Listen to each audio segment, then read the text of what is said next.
Eh bien, bonjour tout le monde, on se retrouve aujourd'hui donc pour une nouvelle vidéo, cette fois-ci de statistiques descriptives. Donc comme d'habitude, vous avez les exercices dans la description, juste en dessous de la vidéo.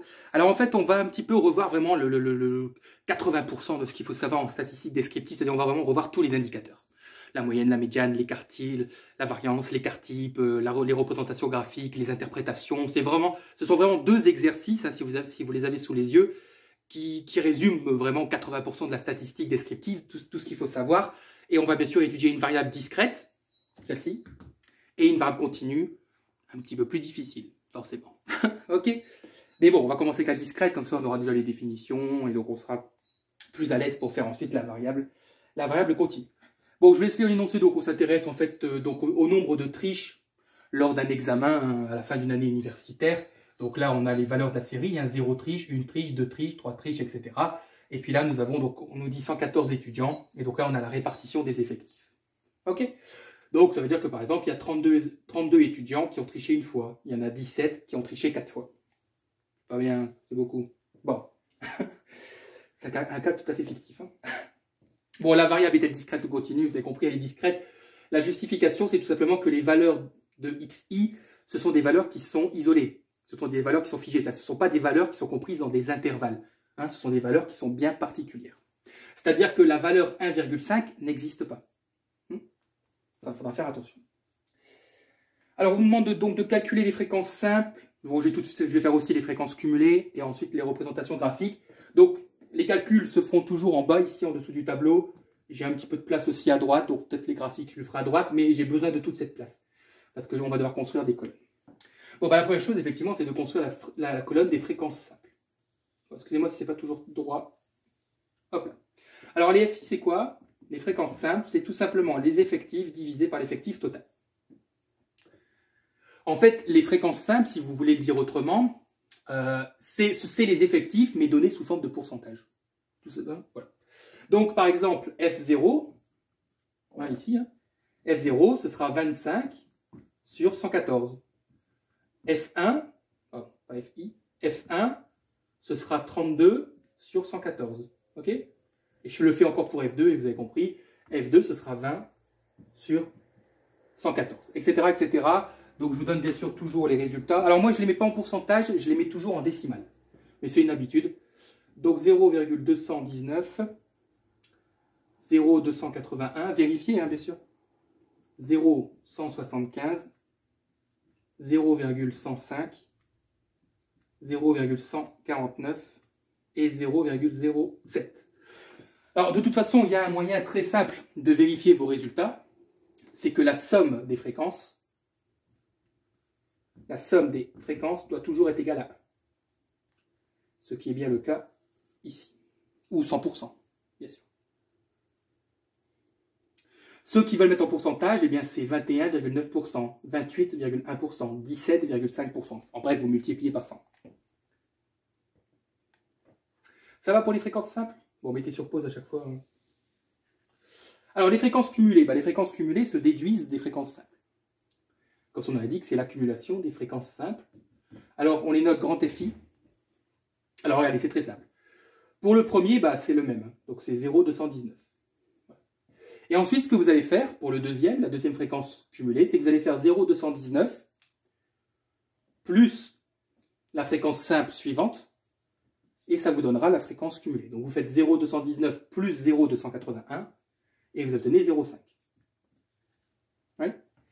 Ensuite, vous faites 0,5 plus 0,175, donc ça fait 0,675, etc. 0,78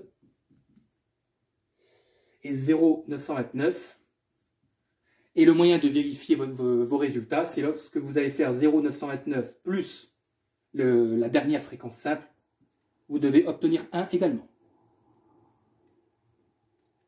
Voilà.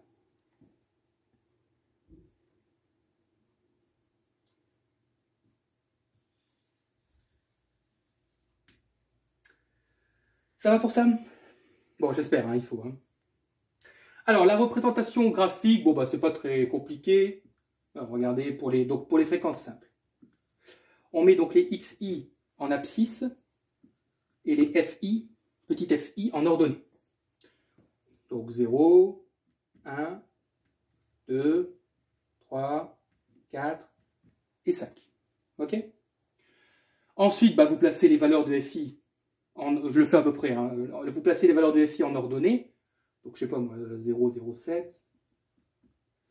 Ensuite, c'est quoi le deuxième? C'est 0, 105. Bon, essayez de prendre une échelle, hein, ça c'est vous qui voyez. Ensuite, on a 0, 149, etc., etc. Et puis en fait, la représentation graphique des fréquences simples, c'est un diagramme en bâton. Donc regardez, par exemple, 1, on a 0, 281. Et bien, vous placez 0, 280 en ordonnée, et puis vous tracez tout simplement un bâton. 2, c'est 0, 175. Vous placez 0, donc il doit être à peu près ici, et vous faites un bâton. Le 3, c'est 0, 105, un petit bâton. Le 4, 0, 49. Et le 5, 0 sur 7. Et n'oubliez pas 0, hein, 219. Alors c'est sur l'axe des ordonnées, mais c'est pas grave, hein, vous pouvez quand même le représenter. Voilà, c'est un diagramme en bâton. Alors ce qui est un petit peu plus difficile, c'est la représentation graphique des fréquences cumulées, parce qu'il faut faire attention, on appelle ça un diagramme en escalier. Vous allez vite comprendre pourquoi, ça va ressembler à un escalier. Donc XI est grand FI, donc on y va, 1, 2, 3, 4 et 5, d'accord? Vous placez les valeurs de FI, bon excusez-moi, encore une fois je ne vais pas être à l'échelle, hein. Donc 0, 219, 0, 5, 0, 675, 0, 78, 0, 929, et n'oubliez pas de placer le 1. Alors regardez, c'est tout ça. Bon, le 0, on peut le représenter, oui, on peut le représenter, mais non, en fait, on ne le représente pas. La première ligne, là, vous n'y touchez pas. Alors regardez, c'est très simple. Le 1 correspond à 0,5. Donc regardez, vous partez de 0,5 ici, là, ok, et vous faites un trait horizontal.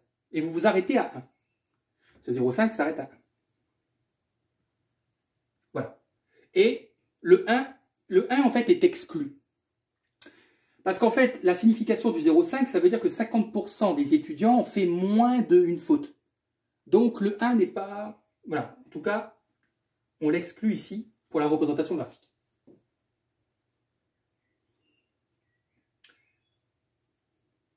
Puis ensuite, bah écoutez, on y va, hein, donc 0,675. Alors regardez, 0,675 pour 2. Vous partez en fait de 1, ici, comme ça. Vous comprenez? Et en fait, vous allez jusque 2, et vous faites un petit crochet. Ensuite, vous partez de 2 pour le suivant, vous allez jusque 3. Vous partez hop, de 3, vous allez jusque 4, et vous allez à 4, et vous allez jusque 5. Voilà. C'est pour ça qu'on appelle ça un diagramme d'escalier. Vous comprenez? Ça ressemble à un escalier. Voilà, donc faites attention, hein, surtout. Donc mettez bien les petits crochets à l'extérieur. La signification, c'est que la valeur est exclue. Hein, la valeur de la série est exclue. Ce qui, en fait, bon, ce qui n'a pas totalement vraiment... c'est parce que, vous comprenez, regardez, pour la représentation graphique, si je n'excluais pas le 1, il y aurait 2 valeurs pour 1. Vous comprenez? Et ça n'a pas vraiment de sens. Donc c'est pour ça qu'on exclut le 1 pour l'inclure lors de la prochaine... lors du prochain segment, quoi. On va appeler ça des segments. Ça va?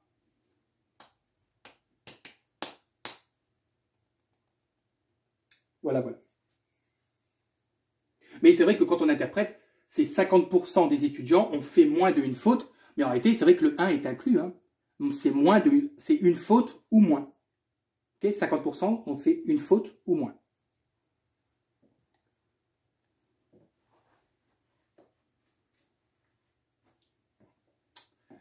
Bien. Ça va? Bon, c'est pas les trucs les plus... Normalement, vous devez savoir ça, hein, si vous avez déjà fait des statistiques descriptives au lycée, tout ça. Bon, allez, c'est parti, là, on va s'amuser, puisqu'on va commencer, on va définir les indicateurs, on va les calculer, on va les interpréter, etc. Donc là, on rentre dans le vif du sujet. Alors, la première chose, c'est le mode. Bon, on va commencer léger. Hein. Le mode, c'est quoi? C'est tout simplement la valeur de la série qui a le plus grand effectif, ou, on peut le dire autrement, la plus grande fréquence. C'est pareil. Okay.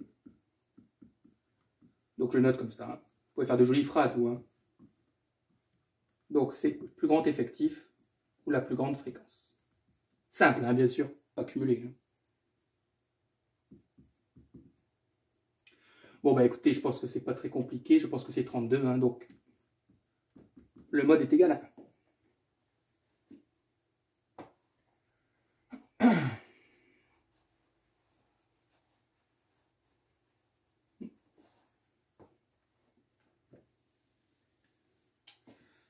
Alors, la médiane. Alors, vous allez voir, dans le cas continu, ce sera beaucoup plus difficile, hein, tout ça.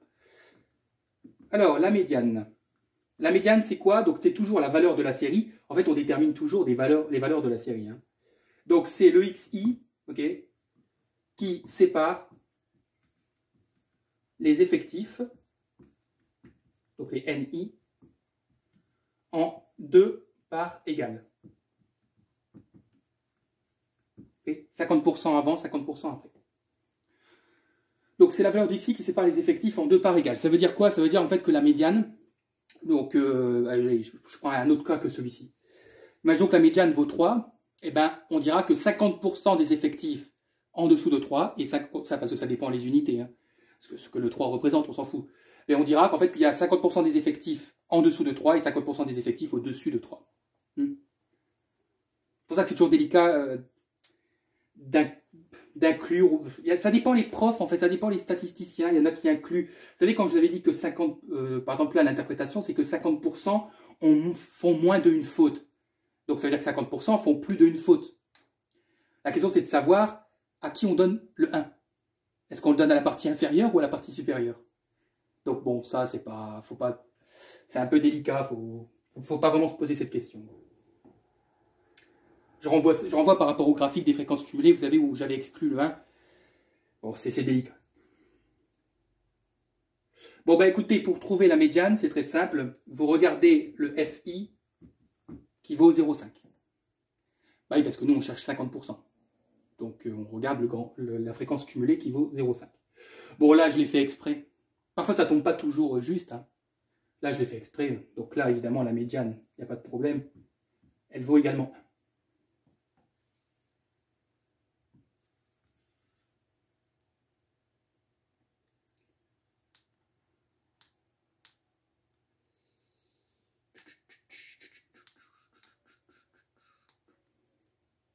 Alors, c'est vrai qu'on peut poser la question, bah alors oui, mais monsieur, imaginons qu'on aurait eu donc 0,219 et 0,52.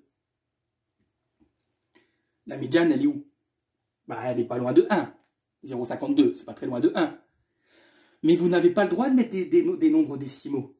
Parce que les valeurs d'une variable discrète sont fixées. Je vous avais dit au tout début de la vidéo, le 1,5, ça n'existe pas. Donc, si on avait eu 0,52, eh ben, vous auriez été obligé de prendre 0,52 pour la médiane. Et donc, la médiane aurait été aussi égale à 1. C'est comme ça, pour les variables discrètes. On le verra avec les quartiles. Donc, vous allez voir, vous comprendrez.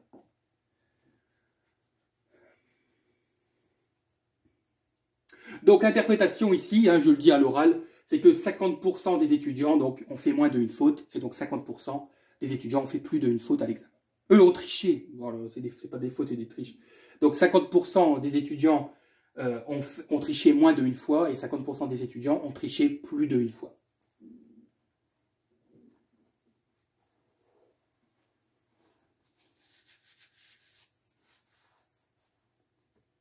Ouais. Bien. La moyenne. Bon, alors là, celui qui ne connaît pas la formule de la moyenne, attention. Hein. Alors, la moyenne qu'on note en général, que ce soit en statistique ou en probabilité, X bar.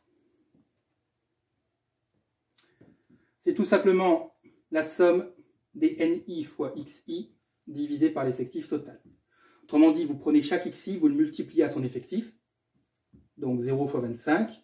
Comme on fait une somme, on met un plus. 1 fois 32, jusque 5 fois 8. Et vous divisez tout ça par 114. Et vous obtenez 1,89. Alors je sais, vous allez me dire, ça n'a pas de sens, monsieur, vous nous avez dit que les valeurs de la série ne peuvent pas être des valeurs décimales. Bah oui, mais là, j'ai pas le choix. C'est la formule qui me donne une valeur décimale. D'ailleurs, l'interprétation de la moyenne n'a pas toujours de sens. Pourquoi? Parce que là, ça veut dire quoi? Ça veut dire qu'en fait, donc, en moyenne, les étudiants ont triché 1,80 fois. Mais là, vous n'avez pas le choix, vous devez écrire ça. Hein. Même si ça n'a pas vraiment de sens. Hein. Vous ne pouvez pas dire 2 fois, hein, n'arrondissez pas surtout. La moyenne, ça doit quand même rester quelque chose de précis.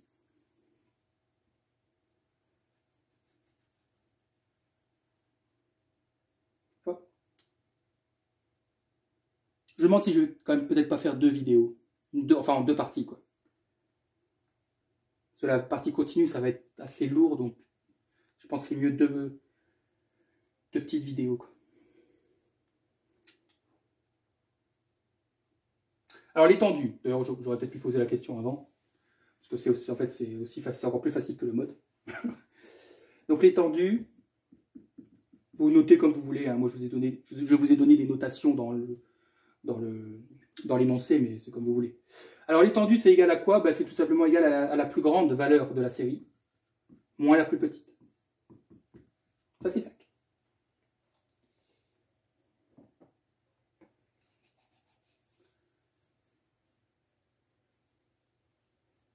Alors la prochaine, c'est là où c'est plus intéressant, on vous demande l'écartile, l'intervalle intercartile, l'écart intercartile, et d'interpréter, de faire un petit commentaire.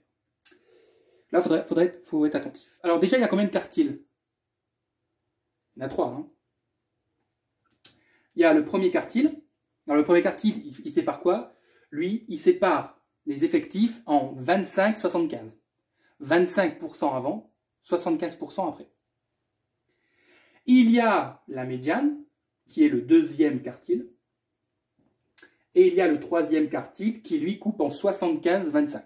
Okay, 75% avant, 75% des effectifs avant, 25% après.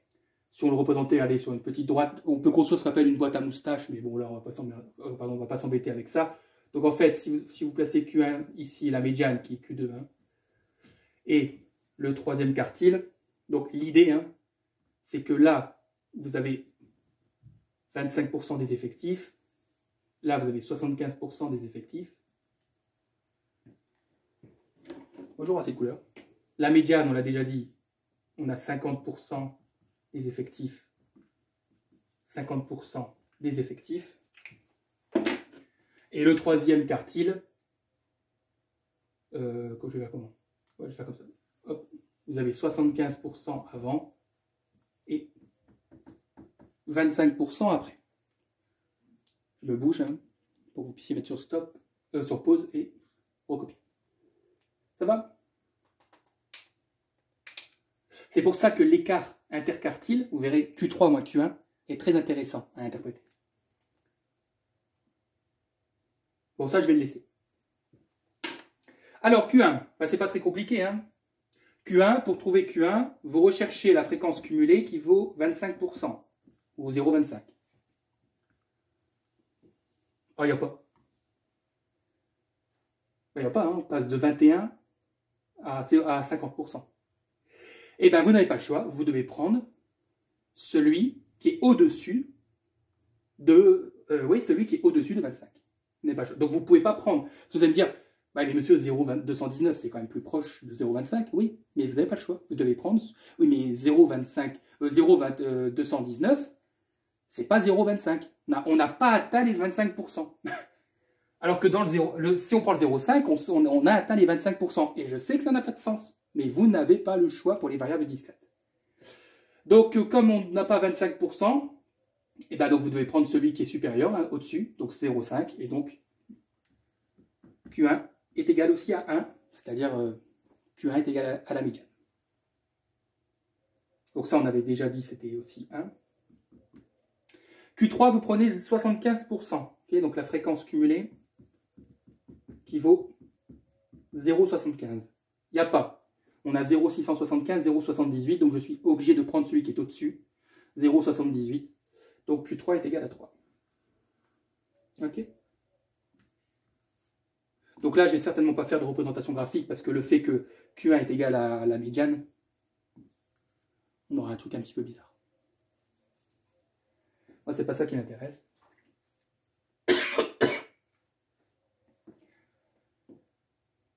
Alors, l'intervalle. L'intervalle, bah, c'est tout simplement Q1, Q3.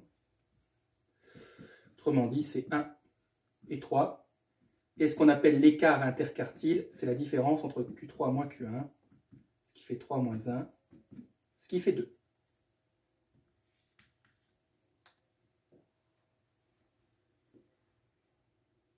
Ça va?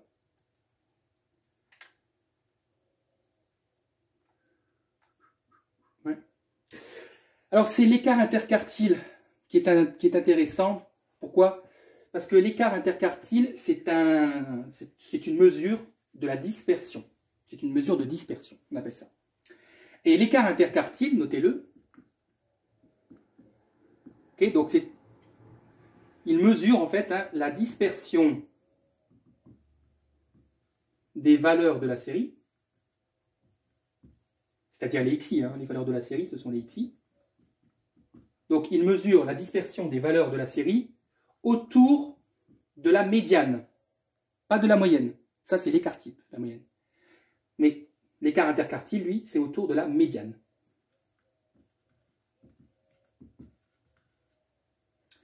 C'est-à-dire que lorsque vous avez un écart interquartile qui est petit, qui est faible, on dira que les valeurs sont concentrées autour de la médiane. Okay? C'est un indicateur de dispersion. Une dispersion, vous comprenez, ça veut dire c'est une question d'écart. Bon. Ici, il vaut 2. C'est relativement faible. Pourquoi? Parce que ma série contient 6 valeurs. Pas 5, attention. Elle contient 6 valeurs. L'écart interquartile n'est que de 2. Donc là, vous pouvez clairement dire que les valeurs de la série sont plutôt concentrées autour de la médiane. Ça veut donc dire que la dispersion autour de la médiane est faible. Voilà. Donc la dispersion de la série est faible. Je dirais petite, mais bon. La dispersion de la série donc, est faible autour donc, de Q2, autour de la médiane. Vous pouvez mettre relativement, parce que parfois certains ont peur d'être trop direct, mais vous pouvez aussi dire que la dispersion est relativement, vous savez, pour apporter une petite nuance. Encore une fois, ça dépend les statisticiens, ils ne sont pas toujours d'accord, mais là, bon, là, il n'y a pas de doute, c'est clair que ça veut dire que les xi sont plutôt, encore une fois, je redis, on peut dire aussi que les valeurs de la série sont relativement concentrées autour de la médiane.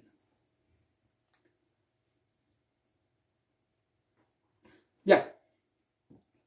Alors, la variance, elle est du coup sa cousine, son cousin, l'écart type. Donc là, il me faudra bien sûr rajouter des colonnes. Alors d'abord, je vais donner les deux formules de la variance, parce que ça, elle se calcule de deux manières. Alors la variance, souvent on la note sigma carré, ça c'est surtout en probabilité. C'est quoi? C'est la somme des ni fois xi moins x bar au carré sur grand N. Mais c'est la même chose, puisque ni sur grand N, c'est petit fi. C'est-à-dire que vous pouvez dire aussi c'est la somme des fréquences simples, xi moins x bar au carré, c'est la même chose.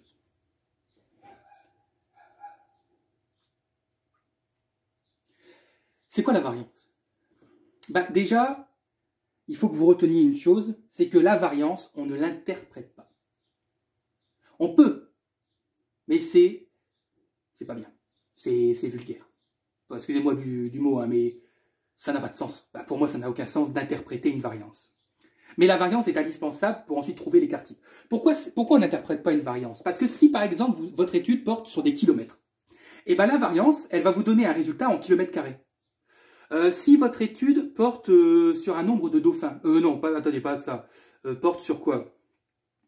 Je sais pas, sur le nombre d'écailles sur les poissons. Et la variance va vous donner le nombre d'écailles au carré. C'est pour ça que ça ne s'interprète pas. C'est pour ça qu'on prendra sa racine carrée, l'écart type, parce que l'écart type, lui, sera exprimé dans la même unité.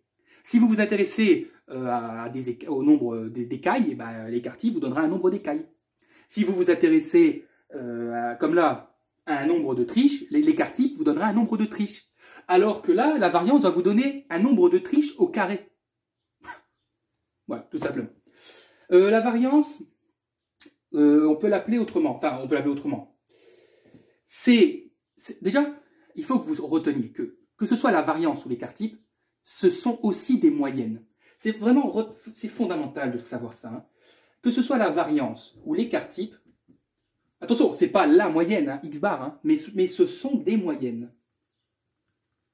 Voilà. Ok? Ce sont des moyennes. Et qui calculent quoi? Ben, en fait, ils calculent tout simplement l'écart moyen, c'est pour ça que c'est une moyenne, l'écart moyen des xi autour de la moyenne. C'est pour ça que parfois c'est difficile à comprendre. Alors je répète. Ça c'est surtout l'écart type. Donc que ce soit la variance ou l'écart type, ce sont des moyennes. Et ils calculent l'écart moyen des valeurs de la série autour de la moyenne. Regardez. La moyenne elle est de 1,89. Vous êtes d'accord que chaque valeur de la série n'a pas le même écart autour de la moyenne. Hein? Là, on a un écart de 1,89.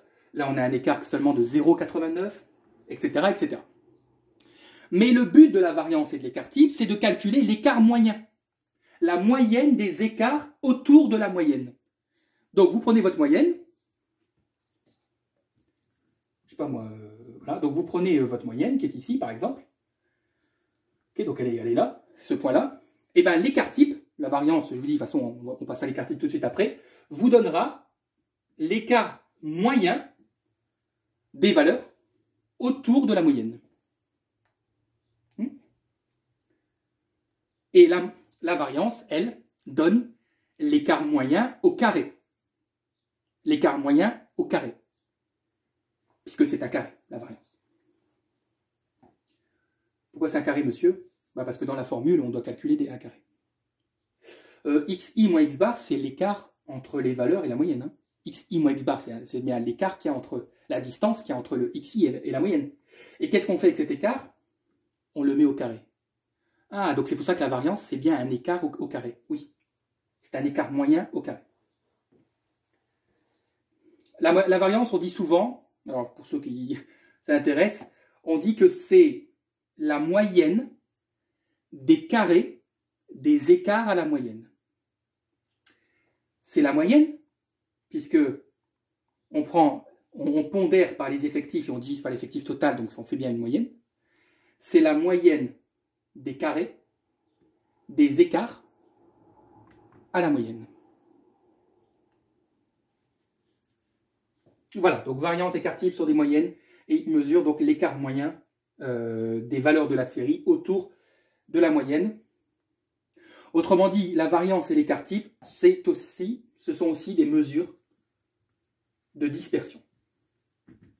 Tout comme l'écart interquartile. Ce sont des mesures de dispersion, mais ce sont des mesures de dispersion autour de la moyenne.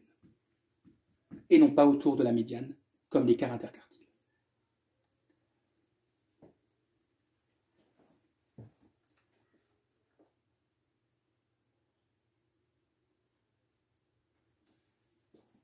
Ça veut dire que la valeur de l'écart type nous dira si les valeurs sont plutôt concentrées, mais autour de la moyenne. Hein?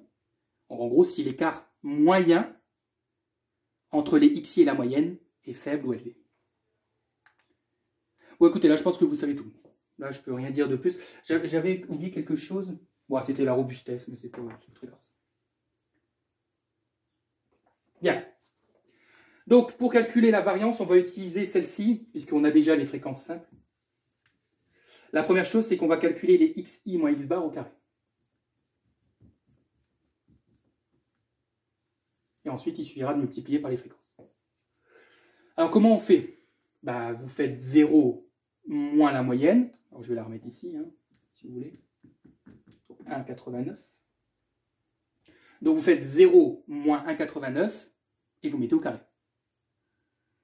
Ensuite, vous faites 1 moins 1,89 et vous mettez au carré. Attention, c'est le résultat que vous mettez au carré, ce n'est pas le 1,89. Hein.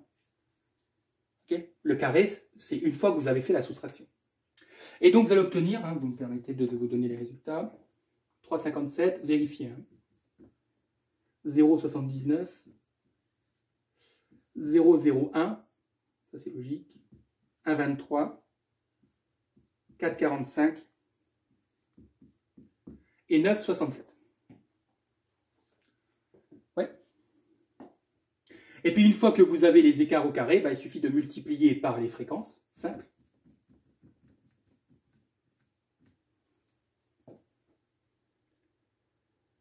Donc vous faites, par exemple pour le premier, vous faites 0,219 multiplié par 3,57, 0,281 multiplié par 0,79, 0,175 multiplié par 0,01. S'il vous plaît, ne me prenez pas les fréquences cumulées. Hein, ne faites pas 0,210, ne faites pas 0,5. Ok, prenez les fréquences simples. Et donc, vérifiez en même temps que moi. Donc, on va avoir donc ici 0,782, 0,222, 0,0018. Attention, hein, c'est pas parce qu'il y a 2 zéros après la virgule que certains vont dire bon allez, moi je mets 0, c'est pas très important. Non, non, soyez le plus précis possible quand même. Vous voyez que je prends quand même 3 chiffres après la virgule. Hein. 0,663 et 0,677. Et puis qu'est-ce que vous faites? Eh bien, vous additionnez tout ça. Ok? Donc vous faites la somme de tout ça. Et donc ça vous donne 2,567. Voilà. Et ça, c'est la variance.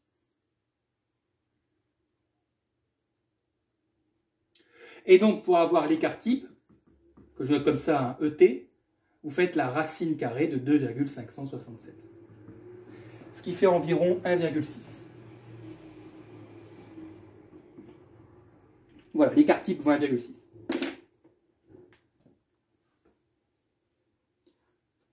Ben, ça veut donc dire que l'écart moyen...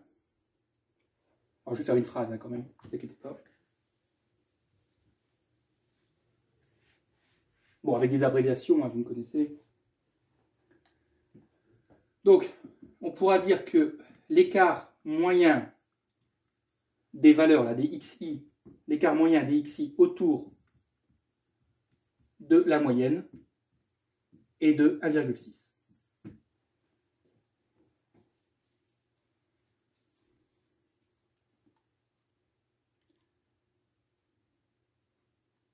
Bah, excusez-moi, mais étant donné que les valeurs de la série vont de 0 à 5, un écart de 1,6, c'est faible. Hein. Ok?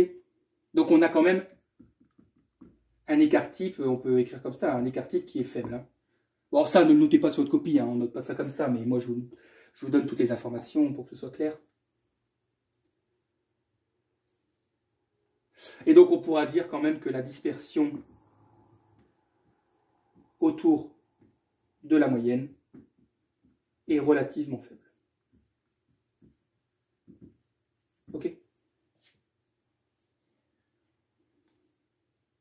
Vous voyez donc tous les écarts là, que je vous avais dit, 1,89, 0,89, 0,11, etc., etc. Vous voyez, donc tout ça c'est les écarts individuels.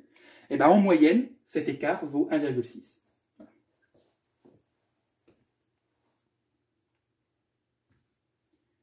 Et on peut le confirmer par le dernier indicateur qu'on vous demande de calculer, c'est le coefficient de variation. Vous allez me dire, c'est quoi le coefficient de variation? Bah, c'est tout simplement le rapport entre l'écart type et la moyenne. Autrement dit, donc, je vais le noter CV, hein, c'est l'écart type divisé par la moyenne. Donc c'est 1,6 divisé par 1,89, ce qui fait 0,847. Et lui aussi, il nous prouve que le coefficient de variation est très faible. Hein. 0,8, c'est vraiment pas beaucoup. Le coefficient de variation, c'est la même interprétation que l'écart type en fait. Hein. Ok, c'est juste, ça vous le donne de manière différente, quoi. Hein. Mais quand le coefficient de variation est faible, bah, ça veut dire que l'écart type bah, est quasiment égal à la moyenne, Et alors, ça ne veut pas forcément dire que la dispersion est faible, mais en vous aidant de l'écart type et du coefficient de variation, vous pouvez quand même, vous voyez, avoir une bonne mesure de la dispersion autour de la moyenne. En fait, ça veut dire tout simplement que l'écart type, il vaut 0,847 fois la moyenne. On peut le dire comme ça aussi. Donc, ce sont des valeurs qui sont très proches.